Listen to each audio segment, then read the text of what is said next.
Hello, this is John from the Haunt Informer, and today I'm telling you about how I got into the haunt industry and how it started, how I started being interested in all of this. And the way I started being interested in all of it is all the way back in 2009, 10, somewhere around there. I went to Six Flags Fright Fest at Jackson, New Jersey, at Six Flags Great Adventure.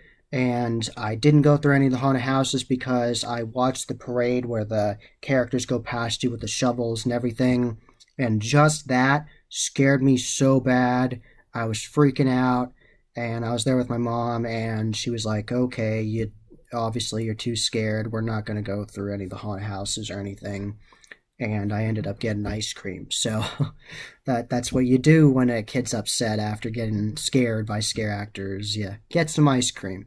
So that was my first haunt experience, scare experience, and I wanted to see it. I was really excited, but the very young juvenile version of myself got very easily scared.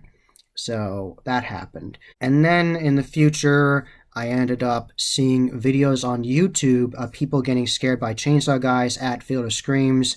I'll actually have that exact video compilation linked in the description below, and you can check it out for yourself, and you can see why I was so fascinated by it. And I really liked that video when I was a kid, and I still do now. It's awesome. And it's actually one of the owners of Field of Screams in Mountville, PA, scaring people, and it's a ton of fun. He's a nice guy. So he just enjoys scaring people a lot, and he's one of the owners. He's co-owner of Field of Screams with his brother Jim. So Jim and Gene own Field of Screams in Mountville, PA. And watching that Chainsaw Guy video really sparked my inspiration for this and my obsession of haunted houses. And I was like, I gotta see more haunted houses. I gotta go to them. And a not very brave still, because it was just a year later, version of me went to Bates Motel and Haunted Hayride with my dad, and we did all the attractions. I didn't just do one attraction, get scared, and stop. I did every single one of them, even though I was scared in all of them. And I went on the Haunted Hayride, and the chainsaw guy jumped on and put the chainsaw near me, and I got upset, and I might have cried. I'm not sure, but I wouldn't be surprised if I did. I got really scared. And then I got off the hayride, and we did the trail. And in the trail, one of the scarecrows jumped out at me and scared me really bad. So I got scared really bad multiple times early on with my haunted house experiences. So I got scared a lot when I went to haunted houses and haunted house experiences early on. But you have to learn somehow. You have to start going to haunts and get the bug, let the bug bite you, and get interested in haunts and everything. And then I went to Field of Screams with my friend and his mom and my mom to Field of Screams in 2011. And I was mostly not scared during that. I just mostly had a good time. I was mostly like, this is just fun, and didn't really get scared. I wasn't scared in the Haunted Hayride, or I don't remember being scared in the Den of Darkness. And back then, there was only 3 attractions: the Haunted Hayride, the Den of Darkness, and the Frightmare Asylum. But when I went through the Frightmare Asylum, I'm not sure if they still have this effect in the bug room in the Frightmare Asylum, but I don't know if they had, like, rice fall down on your hair or just a burst of air on your head when you're in the bug area. But my young brain said a bug just fell on you and you're freaked out. And I got incredibly upset and possibly cried again because I was young and juvenile. And my mom was with me, and I was considerably shorter than I am now, and she was behind me holding my arms, and I was freaking out. And one of the actors was like, "Don't cry." He's like, "It'll be all right." And then the chainsaw guys, those mobile chainsaw guys, and they came at me, and I think I stared them down like, "I know you're not scary, like you're just a guy." And they didn't scare me, and I just walked out. And then after it, I sat down at some of the picnic tables and calm down before I did anything else. And overall, I did have a good time at Field of Screams that year, but I obviously got scared really bad from that. And then I went to Field of Screams for years and years with my dad after that. And then eventually I branched out going to haunted houses by myself and with friends. And then very recently I started going to haunted houses with my friends Dan and Kristen, Grin Cheeks from Bloodshed Farms, with the Halloween Horror Nights with them. Tons of fun. Went to that mobile nights with them and days. I had a really good time with that.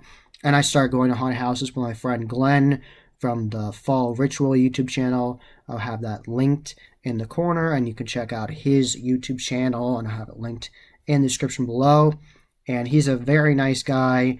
I have a whole web series where we do interviews with haunt owners and actors and just talk to each other about our experiences at haunt attractions. It's called Fall Informer. It's a mix of both our names, the Haunt Informer and Fall Ritual, so Fall Informer. And it's really fun. I really enjoy talking to him and interviewing people. So definitely check out that series. It's a lot of fun. And we're going to continue making new episodes. There'll be a new episode coming out soon. And I just really enjoy the haunt industry, and that's where I am now. I keep on going to haunts, and now when I go to haunts, I'm not going to lie and say I don't get scared. I do. I get startled if a certain scene is really well done and there's a lot of distractions and I just don't know what's going to happen. All of a sudden a character jumps out, he's like, ah, or something like that with an axe or something, prop axe. That will scare me, but when a chainsaw guy just comes at me and I can clearly see them, not scaring me one bit.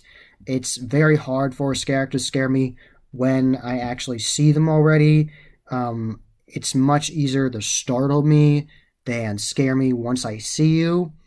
But scare actors have managed to do that by distracting me, by making me look at something else and they disappear in the same scene and then they appear again. And I've gotten double scares from actors as well, where they scare me once in the room and then get me again. And I am not immune to getting scared and startled in haunted houses. I still do. And that's part of the thrill of it and the enjoyment for me. I go in and I don't know what's going to happen, and then all of a sudden there's a crazy character coming after me, crawling after me, chasing after me, coming from the ceiling, all kinds of awesome stuff. So that is how I got into the haunt industry, and I started my own YouTube channel, I believe, back in 2017. And I'm going to continue it, and now it's 2021 as of this video, recording of this video. Thank you for watching this video. Thank you for being interested in how I got into the haunt industry, and I will continue to talk about it and tell you all about it on this channel. So thanks for tuning in, and this has been the Haunt Informer, and I have been John from the Haunt Informer. And subscribe and hit that bell icon so you get a notification every single time I put up a new video. And give this video a thumbs up and share it with your friends. And I am on social media. I am on Instagram, Facebook, and Twitter. You can find all those links in the description below. And as always, happy hauntings.